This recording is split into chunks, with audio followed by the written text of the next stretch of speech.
Deadly Tarantula Girl coming to you from my private serpentarium tonight to bring you a special video, the world's cutest Vinegaroon. Let's take a look at a normal-sized adult to start off with.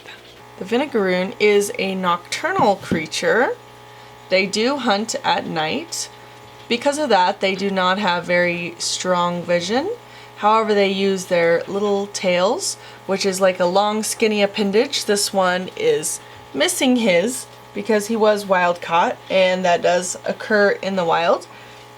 They do have a modified pedipalp, which is a somewhat strong little pincher. As I say about anything with a mouth can bite, and it is possible for a Vinegaroon to deliver you a little pinch, but overall they are essentially harmless to humans.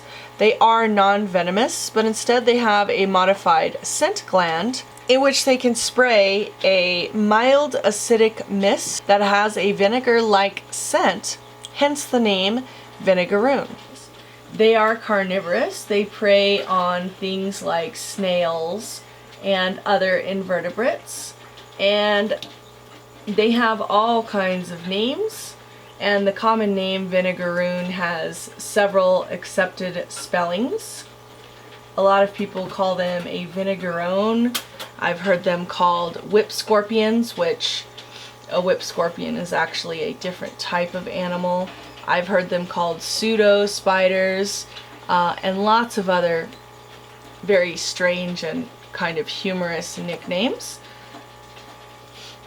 Most people are pretty afraid of them when they see them and assume that they are relatively dangerous to humans, which they are completely harmless, and they are a pretty important part of our ecosystem, which is why they shouldn't be harmed if you see these animals in the wild or even in your house. They can be very easily relocated, even if you don't want to. Oh, now you don't want to get off? Funny little guy. They can be very easily relocated by being gently swept up into a cup or a dish or something of that nature. And then it could just be covered, even with something like paper.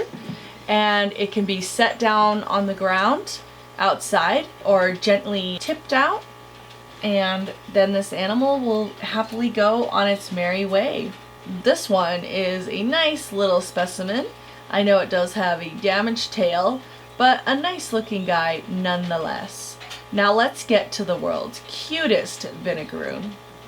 The other day I ran across this teeny tiny little one, and this was by far the cutest and most adorable Vinegaroon that I have ever seen. I have seen small little Vins before, but I have never seen one quite this small. When these animals reproduce, they carry the babies on their back, similar to scorpions in the way they carry their offspring. They are fairly small when they are born, although I've never seen brand new Vinegaroons because I've never reproduced this species. I would like to, but you can see this one has a nice long tail. It has its pedipalps intact, all of its beautiful little legs, and just really bright brand new pedipalps, which I thought was really adorable. And when I found it, it was being really feisty. And so I thought, you know what, little man, you need to come with me and be on camera so you can charm my audience, just like you charmed me. So I'm sure in the wild this guy was feeding on very small little creepy crawlies and actually ate legs, even though the front legs are modified. Those are technically a leg. Pretty cool, huh? To this little one, even crawling across my hand is a grand adventure.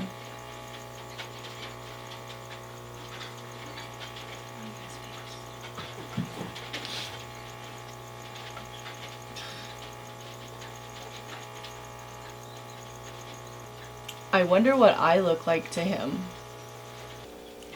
I hoped you enjoyed meeting my teeny tiny little friend today. Now, I hope since you've learned a little bit more about the scary, terrifying, yet harmless Vinegaroon, the next time you see one, if you live somewhere where they reside, that you won't smash them, stomp them, or do anything else equally destructive. I hope now that you've learned a little bit more about Vinegaroons, the next time you see one of these horrifying, terrible, harmless creatures, you will not stomp it or squish it. You will simply let this little guy go on its merry way to stink up another day. Hope you guys like this one. Comment below what arachnid you would like to see me debut next, and I'll see you guys very soon.